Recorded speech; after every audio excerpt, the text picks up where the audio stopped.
ओम श्री सच्चिदानंदाय नमः। 149। एक मनुष्य ने प्रश्न किया कि बलि के घर भूत प्रेत होने की मसल सत्य है या झूठ। श्री महाराज जी ने फरमाया कि हिंदू शास्त्रों में लिखा है कि 52 पीढ़ी तक खून का असर रहता है।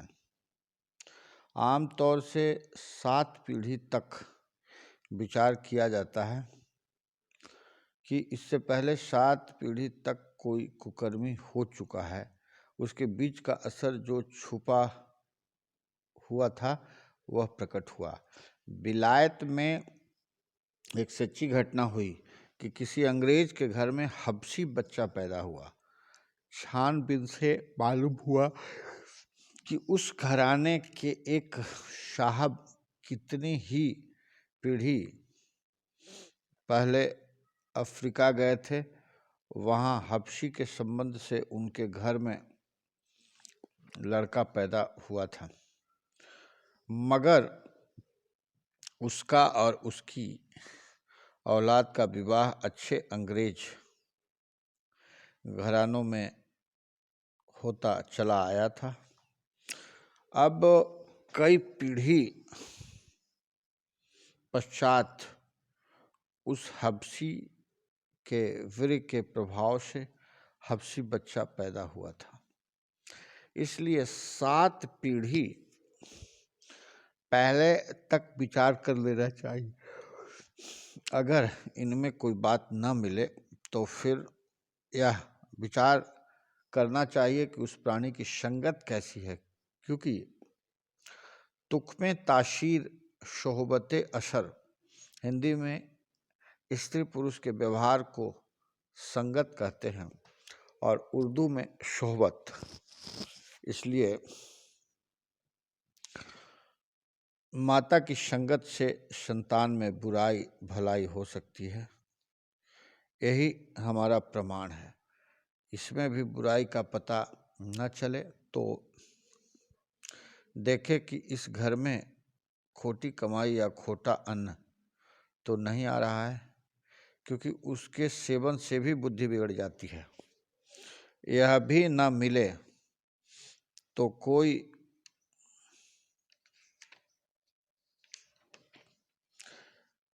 कोई पिछला पाप ऐसा है जिसका फल उदय होने से उसकी बुद्धि भ्रष्ट हो गई है।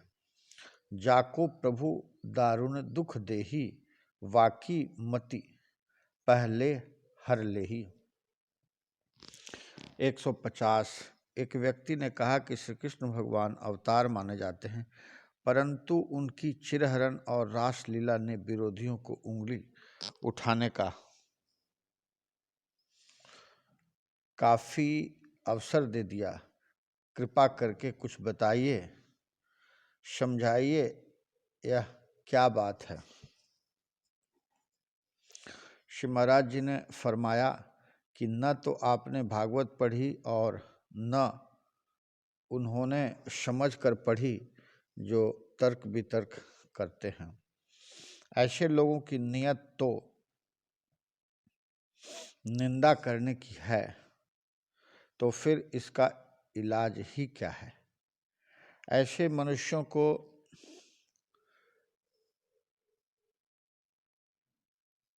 कोई 1000 समझाए वह नहीं समझ सकते। अगर वह भागवत को ही विचार से पढ़ें तो तर्क करने का समय ही ना आवे। श्री कृष्ण भगवान की उन लीलाओं के समय की अवस्था पर यदि वह ध्यान दें तो कोई उल्टा सीधा प्रश्न उठ ही नहीं सकता। चिरहरण के समय उनकी अवस्था करीब 7 वर्ष की थी और रासलीला के समय 8 साल। श्रीमद् भागवत के 10वें स्कंध के 22वें अध्याय में लिखा है कि पहला जनकपुर की स्त्रियां और दूसरा दंडक वन की ऋषि पत्नियां जो राम अवतार में बैकुंठ नाथ पर मोहित हुई, इन सब ने, और तीसरा वेद की ऋचाओं और चौथा गोकुल की स्त्रियों ने गोपियों के शरीर धारण किए थे। इस जन्म में अगहन के महीने भर जमुना स्नान करके सूर्य को अर्घ्य देकर और पार्वती जी का पूजन करके यह वरदान मांगती थी कि श्री कृष्ण भगवान हमको पति मिले। हर समय भगवान की चर्चा किया करती थी। दिन भर कात्यायनी व्रत रखकर दही चावल भोजन करके पृथ्वी पर सोती थी। इसी तपस्या से अंतर्यामी श्री कृष्ण जी प्रसन्न होकर उनका मनोरथ पूरा करने के लिए जमुना जी गए और उनके वस्त्र लेकर पेड़ पर चढ़ गए और उनसे कहा कि नंगी जल से निकलकर दोनों हाथों से सूर्य को प्रणाम करो, तब वस्त्र मिलेंगे। तुमने नंगी होकर जल में नहाने से वरुण देवता का अपमान किया है।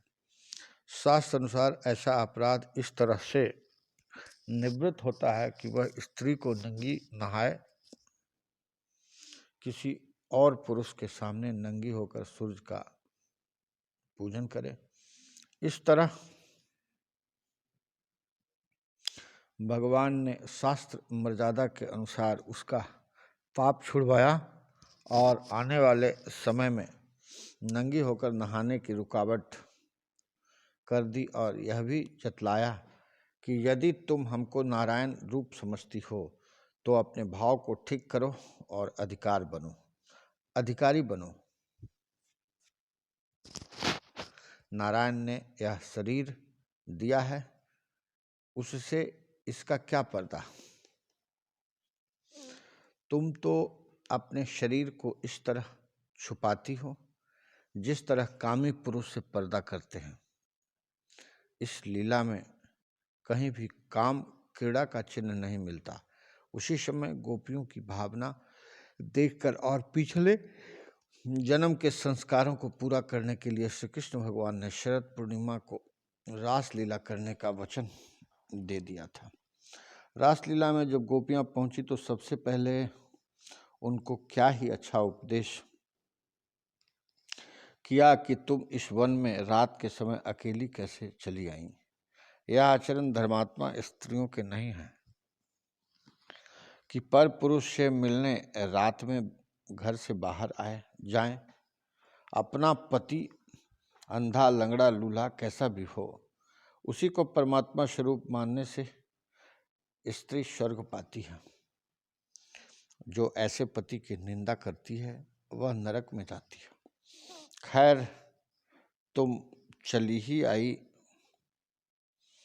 तो अब चांदनी और जमुना जी की सैर कर ली, अब घर लौट जाओ। क्या कोई कामी पुरुष इतना उत्तम उपदेश दे सकता था? गोपियों ने उत्तर दिया कि हम आपको आदि पुरुष परमेश्वर मानकर आपके चरणों का ध्यान रात दिन करती रहती हैं, जिनका ध्यान देवता ऋषीश्वर करते हैं। हमारा मन गृहस्थ के कामों में नहीं लगता। आपसे प्रेम करने वाला कुल परिवार और लोक निंदा से नहीं डरता। आपके बारे में कहा जाता है कि जो तुमसे प्रेम करता है तुम उससे अलग नहीं होते, फिर तुम हमको घर क्यों लौटा रहे हो?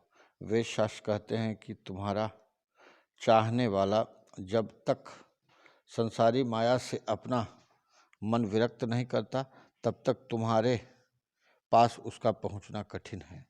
इसी प्रमाण से हम घर वालों की प्रीति छोड़कर तुम्हारी शरण आई हैं।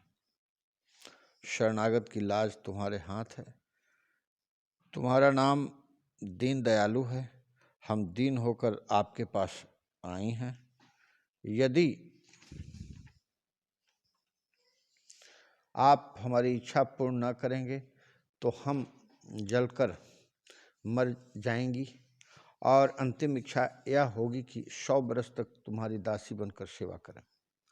हमारे मरने का दोष तुम्हें लगेगा।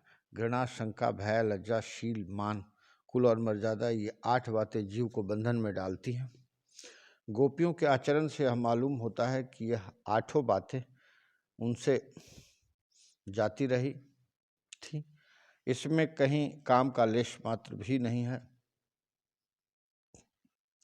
जिस तरह गोपियां श्री कृष्ण जी को भजती थी, इस तरह तो ऋषि मुनि भी नहीं भज सकते। गोपियों का ऐसा प्रेम देखकर श्री कृष्ण भगवान ने योग माया को आज्ञा दी कि रासलीला का सामान तैयार करो। तब भगवान ने गोपियों को प्रेम और कृपा की दृष्टि से देखा। उससे उन्मत्त होकर वे अपने को बड़ा सुंदर समझने लगी और कहने लगी कि श्री कृष्ण हम पर मोहित हो गए हैं। उसी समय गर्भ प्रभारी श्री कृष्ण अपने सच्चे भक्तों का अभिमान छुड़ाने के लिए अंतर्ध्यान हो गए। फिर प्रकट होने पर एक गोपी ने श्री कृष्ण भगवान से प्रश्न किया कि संसार में 3 प्रकार के लोग दिखलाई पड़ते हैं, उनमें से आप किस श्रेणी में हैं? पहला, जो अपने भजने वालों को भजते हैं। दूसरा, जो कोई उनको न भजे तो भी उसको भजते हैं। तीसरा, उनको कोई भजे तो भी वे उसको नहीं भजते। श्री कृष्ण भगवान ने उत्तर दिया कि हम पहली श्रेणी के नहीं। पहली श्रेणी के लोग व्यापारी होते हैं, दूसरी श्रेणी में दयावान और माता पिता होते हैं, परंतु दया शतोगुण का विकार और माता पिता का प्रेम अपनी औलाद से ही होता है। परंतु मेरी कृपा भक्त और कातर सबके लिए अखिल ब्रह्मांड व्यापिनी है। तीसरी श्रेणी में आत्मारामी और आपत कामी, गुरुद्रोही और कृतज्ञ होते हैं, परंतु मैं आत्मारामी होने पर भी सकल ब्रह्मांड का पालक हूँ। आपत काम होने पर भी भक्त के अनुरोध से उसकी वासना पूरी करता हूँ। अकृतज्ञ भी नहीं हूँ, क्योंकि श्रेष्ठ पुरुषों का पालन और दुष्टों का नाश करता हूँ। क्या ऐसा पुरुष गुरुद्रोही हो सकता है? मैं सृष्टि में रहकर सबसे न्यारा हूँ। भला जहाँ ऐसी ज्ञान चर्चा हो, वहाँ काम का क्या काम? श्री कृष्ण भगवान की जगह यदि कोई कामी पुरुष होता तो अकेले स्थान में रात्रि के समय क्या कुछ न करता? सबसे बड़ी बात भगवान का यह श्लोक है, ब्रजो कशः श्वान श्वान दारान स्वपार्श्व स्थान मन्यमाना कृष्णाय च अशूपत, जिसका अर्थ यह है कि ब्रजवासियों ने अपनी स्त्रियों को अपने अपने बिस्तर पर ही सोए पाया, इसलिए श्री कृष्ण जी की ओर से कोई बुरा विचार पैदा नहीं होता। इससे साफ है कि रास में गोपियां स्थूल शरीर से कहीं नहीं गई। इससे साफ है कि रास में गोपियां स्थूल शरीर से कहीं नहीं गई। उनके स्थूल शरीर अपने अपने बिछौने पर ही पड़े थे और स्वप्न के लिए किए हुए स्वप्न के किए हुए पुण्य और पाप जागृत अवस्था में झूठे होने के कारण किसी प्रकार का बुरा या भला फल नहीं देते। चिन्मय भगवान के आह्वान पर चिन्मय शरीर से रास उत्सव में शामिल हुई। एक गोपी उठकर जाती थी, उसके पति ने उसे रोक लिया। वह शरीर छोड़कर रास में शामिल होकर मुक्त हुई। जितनी गोपियां थी उतनी ही मूर्तियां श्री कृष्ण भगवान ने धारण करके हर एक के साथ पृथक पृथक रास किया था। यह भी स्थूल शरीर का काम नहीं है। एक नियम यह भी हो सकता है कि जागृत और स्वप्न दोनों अवस्था में श्री कृष्ण भगवान का काम क्रोध पर काबू था। अगर गोपियां स्थूल शरीर से ही आई और उनके घरों पर भी उनके शरीर मौजूद थे, तो जिस तरह से श्री कृष्ण भगवान ने बहुत से शरीर रास के लिए बना लिए थे, उसी तरह हर एक गोपी के भी 2 शरीर बना दिए थे। एक घरों पर बिस्तरों पर था। यह काम किसी साधारण मनुष्य का नहीं। भगवान का एक श्लोक है जिसका अर्थ यह है कि जीव आनंद से उत्पन्न होता है, आनंद में ही बढ़ता है और आनंद में ही विलीन हो जाता है। इसलिए आनंद की अभिलाषा करना हर जीव का स्वभाव है। आनंद ज्ञान को तृप्त कर सकता है, योग को तृप्त कर सकता है, परंतु प्रेम को तृप्त नहीं कर सकता। भागवत में लिखा है कि 5 अध्याय यानी 10वां स्कंध के 29 से 33 अध्याय तक, जिनमें रास लीला का वर्णन है, निवृत्ति मार्ग वालों के लिए है। इससे प्रतीत होता है कि रास लीला के वर्णन में गूढ़ रहस्य है जिसको संसारी मनुष्य नहीं समझ सकते। एक बात और भी विचार के योग्य है कि श्री सुखदेव जी महाराज ने राजा परीक्षित को उसकी मृत्यु के समय भागवत इसलिए सुनाई थी कि इसके सुनने से मुक्ति होगी। भला मृत्यु समय कोई भी महात्मा किसी को भी काम कीड़ा की कथा सुनाएगा? इससे साफ जान पड़ता है कि ये कथाएं बहुत ही अमूल्य और उच्च उपदेशों से भरी हुई हैं। जो गोपी मुक्त हुई थी उसके विषय में राजा परीक्षित ने संदेह किया। जब वह काम इच्छा से श्री कृष्ण भगवान के पास आई थी तो उन्हें मुक्ति कैसे मिली? यह सुनकर श्री सुखदेव जी क्रोधित हो गए और समझाया कि ईश्वर निर्गुण रूप सब जीवों में एक रस रहता है।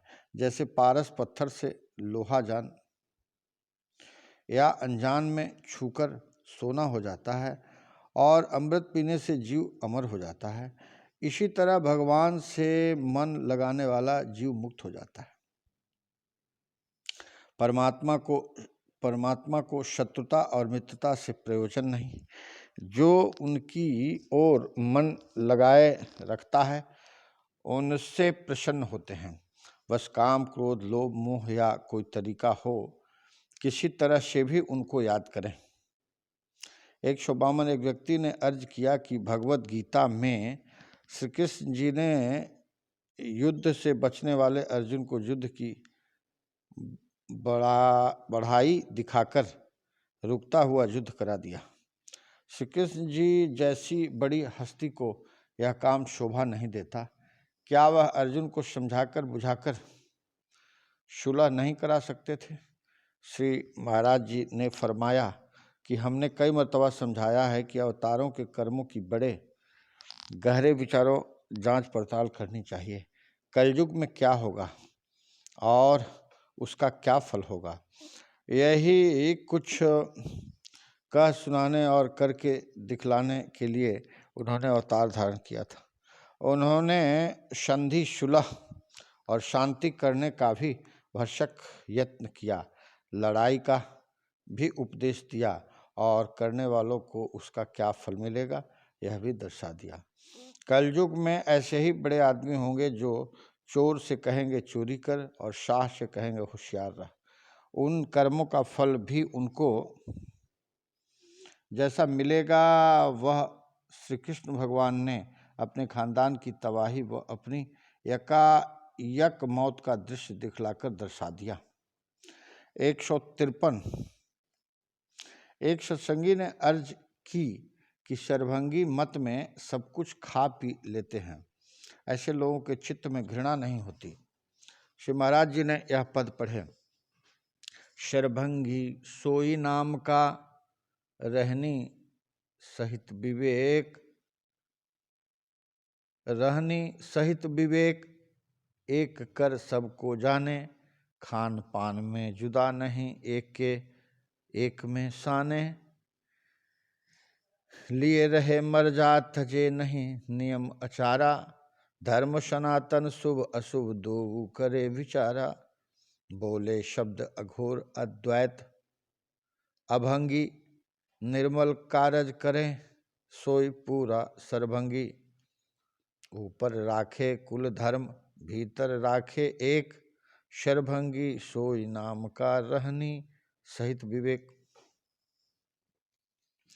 एक रोज सत्संग में जिक्र हुआ कि इस संसार में कोई भी तो ऐसा नाम या आकार नहीं है जिसको देश विदेश के सब मनुष्य भगवान का रूप समान रीति से मान ले। एक सेवक ने अर्ज किया कि हिसाब ऐसा है जिसमें हिंदू, मुसलमान, ईसाई, बौद्ध, जैनी, अमेरिकन, अफ्रीकन, चीनी, रूसी, किसी भी मजहब, देश व जाति के मनुष्यों में न मतभेद है न विरोध है। सब जगह 2 और 2 4 ही होते हैं। दुनिया के सब काम व धंधे जीवन तक रहते हैं, मरने के पश्चात सबका अंत हो जाता है। लेकिन हिसाब मरने के उपरांत भी होता है। हिसाब की सफाई से हाथ भी साफ और मुंह भी उजला हो जाता है। हिसाब में किसी का भी विरोध नहीं, इसलिए इस पृथ्वी भर में हिसाब को सब समान रूप से सच्चा मानते हैं। 154 एक व्यक्ति ने अंग्रेजों की बहुत बुराई की और कहा कि ये गाय और सूअर दोनों को खाते हैं, इनका राज्य तो हटाना चाहिए। इनको भगवान ने न मालूम कैसे राज्य सौंपा है। श्री महाराज जी ने फरमाया कि यह राजसभा नहीं है। हमने कई बार कहा है कि राजनीतिक बातें इस बात में, इस सत्संग में नहीं होने चाहिए। इस पृथ्वी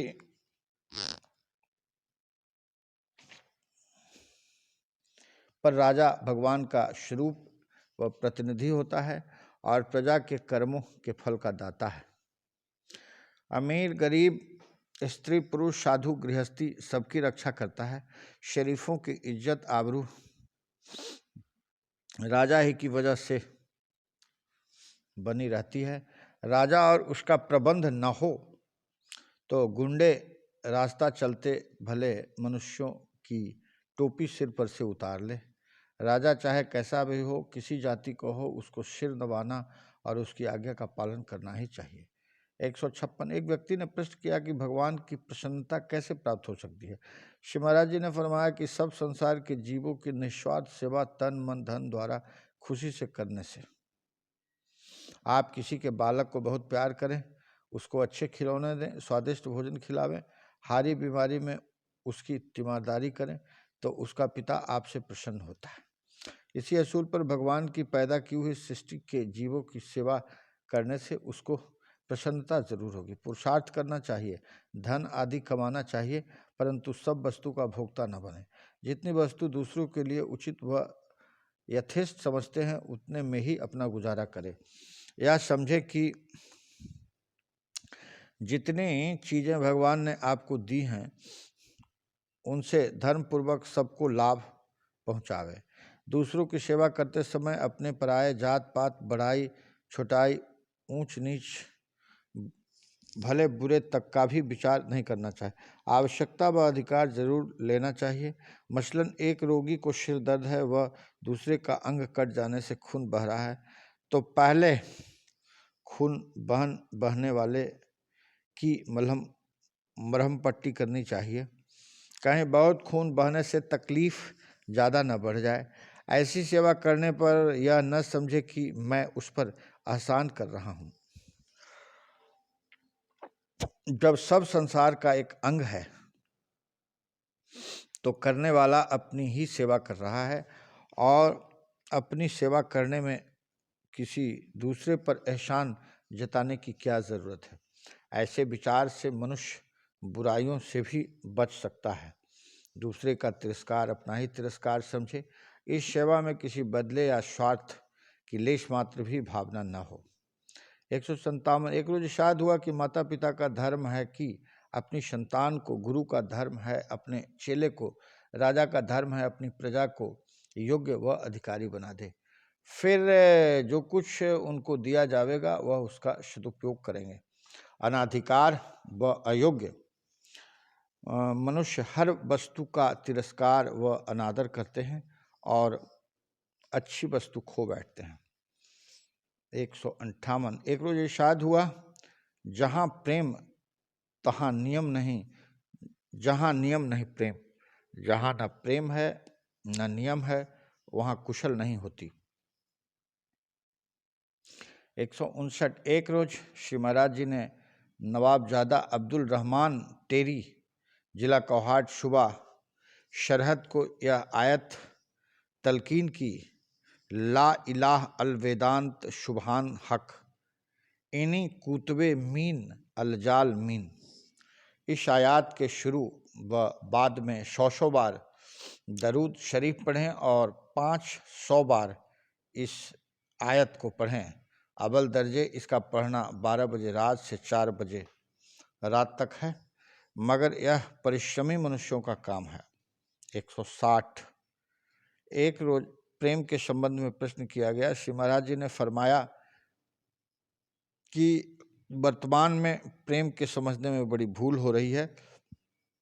थिएटर सिनेमा में जो प्रेम दिखाया जाता है, एक दूसरे से प्यार और उससे संबंधित चेष्टाएं की जाती है, वैश्या अपने प्रेमी को कितना प्रेम दिखाती है, परंतु यह खुल्लम खुल्ला धोखा तथा ठगी है। स्त्री पुरुष को या पुरुष स्त्री को पुरुषत्व, सुंदरता, गुण और योग्यता के कारण जो प्रेम करते हैं, यह भी प्रेम नहीं हो सकता। यह मात्र पसंद करना हो सकता है। जो अपनी इच्छानुसार वर्तता है, भली भांति सेवा करता है और अपनी इच्छानुसार प्रेम भी करता है, उससे प्रेम करना भी प्रेम नहीं, यह कामना पूर्ति है। प्रेम में लेना चाहना, गुण अवगुण नहीं देखा जाता। प्रेम में तो सर्वस्व देना ही होता है। जैसा कहा गया है, यार की यारी से काम, उसके गुण अवगुण से कोई मतलब नहीं। हर माता पिता अपनी संतान की उन्नति चाहते हैं, उनकी देखरेख करते हैं, संतान की तरफ से हर प्रकार की जिम्मेदारी अपने सिर लेते हैं, उनके चिर जीवन की इच्छा करते हैं और जो कुछ भी उनमें सामर्थ्य होती है वह सब संतान के लिए करते हैं। यह सब प्रेम का कारण नहीं, मोह का कारण है। अधिक से अधिक इसे सांसारिक प्रेम का नमूना कह सकते हैं। प्रेम शरीर से नहीं होना चाहिए। प्रेम तो मानसिक भाव है। सच्चा प्रेम तो एक ही से हो सकता है, चाहे वह मूर्ति हो या गुरु हो या गोविंद हो। श्री राधा जी का प्रेम आदर्श प्रेम है। 101। एक रोज सत्संग में जिक्र छिड़ा कि लड़कियों को पढ़ाना चाहिए या नहीं। किसी ने कहा पढ़ाना चाहिए, किसी ने कहा नहीं, किसी ने कहा पढ़ाने का ढंग ठीक होना चाहिए। एक सेवक ने अर्ज किया कि विद्या के संबंध में लड़का लड़की का प्रश्न उठाना ठीक नहीं। जो विद्या का अधिकारी हो उसको विद्या जरूर देनी चाहिए। विद्या शक्ति और हथियार है। शक्ति और हथियार उसी को प्राप्त होने चाहिए जो उनका अच्छा प्रयोग कर सके। सरकार ने हथियारों का लाइसेंस कर रखा है। बड़ी छानबीन के पश्चात और बड़ी सिफारिश के बाद जिसको अधिकारी समझा जाता है उसको लाइसेंस दिया जाता है। इतनी ही छानबीन करके अधिकारी को विद्या भी देनी चाहिए। स्त्री माया का स्वरूप और शक्ति मानी जाती है, उसको अधिक शक्तिमान बनाने की कहाँ तक ज़रूरत है। यह भी विचार की बात है। आजकल जो विद्या दी जा रही है उसका क्या नतीजा हो रहा है, इस पर भी विचार करना ज़रूरी है। प्राचीन काल में स्त्रियां बड़ी बड़ी विदुषी हुई हैं और आजकल भी, लेकिन उनकी कितनी गिनती अब है, शायद प्राचीन काल में भी इसी अनुमान से होगी। मशल मशहूर है कि एक मन इल्म के वास्ते 10 मन अक्ल चाहिए। आजकल इल्म तो 10 मन है और अक्ल शेर भर भी नहीं। ऐसी अवस्था में विद्या का दुरुपयोग न हो तो क्या हो। कैसा विपरीत हो रहा है। खूब पढ़े लिखे कहीं गोली चला रहे हैं, कहीं नोट और रुपया बना रहे हैं। खूब पढ़े लिखों को नौकरी और वेतन अच्छा मिल जाता है, इसलिए सब पढ़ने पर पिल पड़े हैं। नगद नारायण की सबको धुन लगी हुई है, जैसे भी हो वह प्राप्त हो जाए। सच्चे नारायण मिले या न मिले, जो कुछ अंतर है वृत्ति में है। उत्तम उन्नति के मार्ग में तो स्त्री पुरुष का कोई भेद रखा ही नहीं है। आपका ध्यान लड़कियों की शिक्षा की तरफ ही गया है।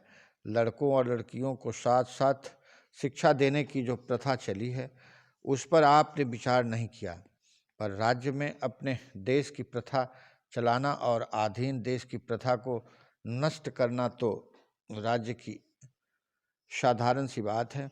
आश्चर्य तो इस बात का है कि हिंदुस्तानी दूसरे देशों के रस्मों रिवाज को कैसे ग्रहण करते चले आ रहे हैं। ऐसा प्रतीत होता है कि आदम और हव्वा की तरह वे अभी स्वर्ग से पाप के भूलोक में आए हैं, या सोचते हैं कि जब कुत्ता कुतिया बिल्ली बिलाव साथ साथ रहते हुए नियम और ऋतु का पालन करते हैं तो हमारी संतान ब्रह्मचर्य अवस्था का पालन क्यों नहीं करेगी। ऐसा भी विचार हो सकता है कि जब माँ बाप ने सातों कर्म किए और उनकी कुछ हानि नहीं हुई तो उनकी संतान ऐसा करे तो क्या हर्ज है। 162 एक मनुष्य ने अर्ज किया कि कारोबार में मैंने बहुत धन लगा रखा है और भी धन जमा है, ज़रूरत होने पर लगा सकता हूँ, मगर मेरे कारोबार में वृद्धि नहीं होती। कभी मजदूर कारखाने में हड़ताल कर देते हैं,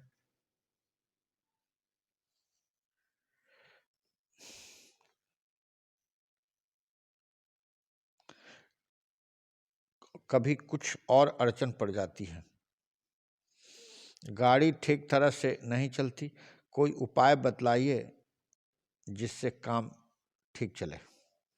श्री महाराज जी ने फरमाया कि हमने तो कोई कारोबार नहीं किया, इसलिए हमारी राय इस मामले में कहाँ तक ठीक हो सकती है, यह फैसला तो आप ही कर सकते हैं। दौलत से ही सब काम नहीं चलता है, खुश दिल मजदूर और कुशल प्रबंधक भी होने चाहिए। सफलता के लिए यह बातें ज़रूरी मालूम होती है। आलस, त्याग, परिश्रम और कर्म के गौरव को समझना, उत्साह, प्रेरणा, दिमाग यानी सूझबूझ, विद्या प्राप्त सामग्री का अच्छा प्रयोग, मजबूत और अच्छा माल बनाना, थोड़ा नफ़ा लेना, सस्ता माल बेचने से बहुत निकासी होती है, उस पर थोड़ा मुनाफा लिया जाए तो भी बहुत माल हो सकता है। पहले से ये निश्चय करता रहे कि कल, हफ्ता भर बाद, महीना बाद, साल बाद क्या क्या करना है, यानी पहले से कार्यक्रम निर्धारित करना। मजदूरों को धन आदि देकर खुश रखना। मजदूर खुशदिल, कुनद कारवेश। जो मजदूर खुश रहते हैं बहुत काम करते हैं। मेहनत, कोशिश, ईमानदारी से जो धन कमाया जाता है और जायदाद पैदा की जाती है उससे सुख, नेकनामी, स्वतंत्रता और इत्मीनान पैदा होता है। देश विदेश में नाम फैलता है, प्रतिष्ठा बढ़ती है कि अमुक का माल बहुत बढ़िया है, व्यवहार में बड़ी सच्चाई है। देखो कितनी अचल संपत्ति है, कितने कारखाने और दुकानें चल रही है। 163 एक व्यक्ति ने अपने दुखों का रोना आरंभ किया और कहने लगा कि एक के बाद दूसरा दुख पीछे लगा चला आता है, दम लेने की फुर्सत नहीं, इससे तो दम निकल जाए तो अच्छा है। स्त्री बच्चों का मोह है, वरना आत्महत्या कर लूँ। श्री महाराज जी ने फरमाया कि ज्येष्ठ आषाढ़ की गर्म लू में किसान खेतों को जोतता है, चोटी का पसीना एड़ी तक आ जाता है, क्वार की तेज धूप से फिर जुताई आरंभ होती है, पटेला फेरा जाता है, फिर बुआई होती है, पौष के कड़कते जाड़े में 2-2 बजे रात तक कुआं चलाता है, ऊपर से पाला, नीचे हर समय पानी में पांव रहने से पैरों की खाल सफ़ेद पड़ जाती है, रात भर दरिंदों और चरिंदों और दिन में परिंदों से रखवाली करता है। जब खेती पककर तैयार होती है तो उसका जी खुश होता है, जब काटने का समय आता है तो कितने आनंद से अपनी करनी के फल को पाकर खुश होता है। क्या उल्टी बात है कि आप कर्म करते समय तो खुश और आनंद में रहें, जब उसके फल मिलने का समय आया तो आप दुखी हो रहे हैं। परमात्मा के धन्यवाद का अवसर है कि उन कर्मों का प्रायश्चित होता है। अगर ऐसा न होता तो बुरे कर्मों से छुटकारा और अच्छों में रुचि कभी होती ही नहीं।